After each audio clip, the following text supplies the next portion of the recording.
आज हम बात करने वाले हैं बॉलीवुड के legendary director producer Manmohan Desai के बारे में। दोस्तों, मनमोहन देसाई जी का जन्म 26 फरवरी 1937 को बॉम्बे में हुआ था। इनके पिता कीकू भाई देसाई उस वक्त के नामी ग्रामी फिल्म मेकर, प्रोड्यूसर, डायरेक्टर हुआ करते थे। यहाँ तक कि ये लोग इतने पावरफुल थे कि इनके पिता का अपना खुद का एक फिल्म स्टूडियो भी था। और दोस्तों, उनके फिल्म स्टूडियो का नाम था पैरामाउंट स्टूडियो। इनके स्टूडियो में अधिकतर एक्शन एवं स्टंट मूवियां ही बनाई जाती थी। लेकिन दोस्तों, हमेशा वक्त एक जैसा नहीं रहता। एक टाइम ऐसा भी आया जब इनके पिता पर बहुत कर्जा हो गया। मनमोहन के पिता कीकू भाई उस कर्जे की टेंशन में इतने डूबे कि अपनी जिंदगी से ही हाथ धो बैठे। एक दिन अचानक ही कीकू भाई को दिल का दौरा पड़ा और वो इस दुनिया से रुखसत हो गए। उस वक्त मनमोहन की उम्र मात्र 4 साल थी। कर्जदारों को उनका कर्जा वापस देना था, इसलिए मनमोहन की मां ने सारी प्रॉपर्टी एवं वो स्टूडियो भी बेच दिया। और दोस्तों, आपको मालूम है मनमोहन का वो स्टूडियो किसने खरीदा? वो स्टूडियो खरीदा था शशिधर मुखर्जी ने। दोस्तों, शशिधर मुखर्जी अभिनेत्री काजोल के सगे दादा हैं। सारी प्रॉपर्टी बेचने के बाद मनमोहन की मां उनके भाई सुभाष को लेके इनके पिता कीकू भाई के ही एक खेतवाड़ी में एक छोटे से ऑफिस में आकर रहने लगी। फिल्म घराने से जुड़े हुए लोग थे, इसलिए बड़े भाई सुभाष ने फिल्मों का ही काम सीखना चालू कर दिया।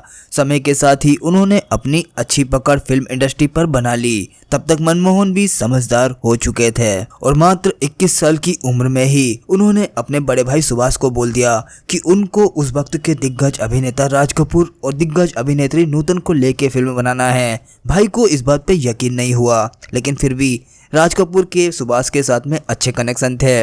उन्होंने ये बात राज कपूर को बताई। राज कपूर भी सोच में पड़ गए कि मात्र 21 साल की उम्र का लड़का कैसे इस तरह की मूवी बनाने की बात कर सकता है। लेकिन दोस्तों, राज कपूर को मनमोहन का ये जुनून अच्छा लगा, क्योंकि उन्होंने भी मात्र 20 साल की उम्र में ही आग फिल्म बनाई थी। मनमोहन ने राज कपूर को फिल्म की कहानी बताई।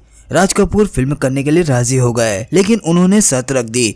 उन्होंने कहा, इस फिल्म में जिस गाने की तुम बात कर रहे हो, गाने के बोल हैं डम डम डिगा डिगा। सबसे पहले हम इस गाने को शूट करेंगे और अगर इस गाने के डायरेक्शन में तुमने कोई गड़बड़ नहीं की तो मैं तुम्हारी इस फिल्म को पूरा करूंगा, वरना मैं इस गाने के साथ ही तुम्हारी और मेरी कहानी खत्म कर दूंगा। दोस्तों, इस मूवी का नाम था छलिया। ये मूवी ब्लॉकबस्टर हिट साबित हुई और जिस गाने को राज कपूर साहब ने सबसे पहले शूट करवाया था, वो गाना ही इस फिल्म की मुख्य पहचान बन गया। मनमोहन देसाई ने अपने जीवन में 23 फिल्में बनाई, जिसमें से 15 ब्लॉकबस्टर रही। दोस्तों, उन्होंने अमिताभ बच्चन के साथ में 7 सुपरहिट मूवीज दी।